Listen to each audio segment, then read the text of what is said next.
দাঁড়ান, থামুন। ধনুরাশির ভাইবোনেরা, আজ আমি যখন পঞ্জিকা খুলে আপনার রাশির অবস্থা দেখলাম, তখন আমার মাথার চুল খাড়া হয়ে গেছে। আজ নবমী তিথিতে আপনার রাশিতে যা ঘটতে চলেছে সেটা শুনলে আপনি কেঁপে উঠবেন। আগামীকাল 9 মার্চ, মঙ্গলবার। এই দিনটা আপনার জন্য শুধু সাধারণ একটা দিন নয়, এটা সেই দিন যেদিন আপনার জীবনের এক অধ্যায় শেষ হয়ে আরেকটা নতুন অধ্যায় শুরু হবে।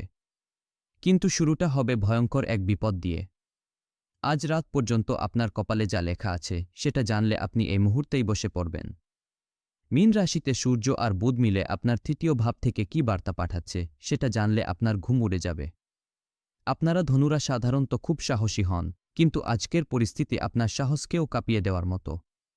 আমি ভয় দেখাচ্ছি না, জ্যোতিষশাস্ত্র বলছে আগামীকাল আপনার জীবনে এক বিরাট পরিবর্তন আসতে চলেছে।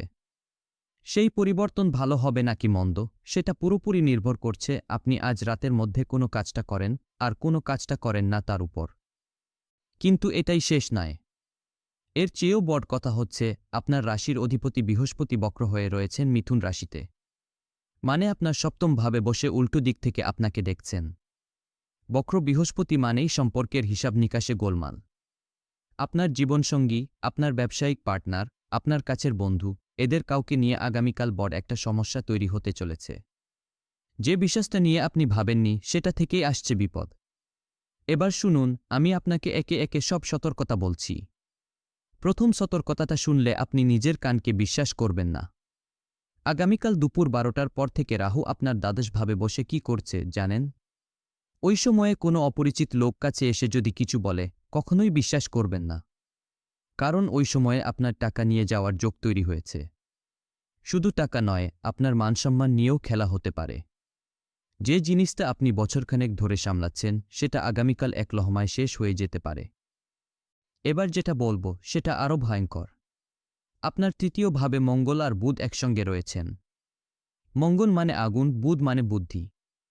আগুন আর বুদ্ধি একসঙ্গে মানে আপনি আগামীকাল খুব বুদ্ধি খাটাবেন, কিন্তু সেই বুদ্ধি আপনারই বিপদ ডেকে আনবে। কোনো কাজের প্রস্তাব নিয়ে কেউ কাছে আসবে। দেখবেন প্রস্তাবটা প্রথমে খুব লাভজনক মনে হবে, কিন্তু সেই প্রস্তাবের মধ্যে এমন একটা ফাঁদ রয়েছে যেটা আপনি এখন দেখতে পাচ্ছেন না। বুধ মিথুনের রাশিতে না থেকে মীন রাশিতে রয়েছেন, মানে আপনার কথার জালে আপনি নিজেই জড়িয়ে পড়বেন। আমি আপনাকে ছেড়ে দেব না। এখন বলছি পরবর্তী সতর্কতা, আপনার পরিবার নিয়ে। বৃহস্পতি যখন সপ্তম ভাবে বক্র থাকেন তখন সংসারের শান্তি বিঘ্নিত হয়। আগামীকাল সন্ধ্যার পরে পরিবারের কোনো সদস্যের সঙ্গে কথা বলার সময় অত্যন্ত সাবধান থাকবেন। আপনার একটি কথায় অশান্তি শুরু হয়ে যেতে পারে যা শেষ হবে না কয়েকদিন। বিশেষ করে আপনার বড় ভাই বা বোনের সঙ্গে কোনো পুরনো বিষয় নিয়ে কথা উঠলে চুপ করে থাকবেন। কথা বললেই বিপদ। এবার যেটা বলবো সেটা আরও ভয়ঙ্কর। আগামীকাল সন্ধ্যা 6টার পর থেকে রাহু আর শনি মিলে আপনার চতুর্থ ভাবে কি করছে জানেন? আপনার মায়ের শরীর নিয়ে বড় কোনো সমস্যার ইঙ্গিত দিচ্ছে গ্রহের অবস্থান। আমি ভয় দেখাচ্ছি না, কিন্তু সত্যি বলছি, আগামীকাল মায়ের সঙ্গে ফোনে কথা বলার সময় যদি তিনি কোনো অসুবিধার কথা বলেন, সেটাকে হালকাভাবে নেবেন না। সেই ছোট্ট সমস্যাটাই বড় রূপ নিতে পারে যদি আপনি এখনই সতর্ক না হন। এছাড়াও বাড়ির কোনো পুরনো জিনিসপত্র নিয়ে বিবাদ হতে পারে। চতুর্থ ভাব মানে জমিজমা, বাড়ির সম্পত্তি, ওই নিয়েও কথা উঠতে পারে। কিন্তু সবচেয়ে বড় বিপদটা এখনও বাকি। শুনুন মন দিয়ে।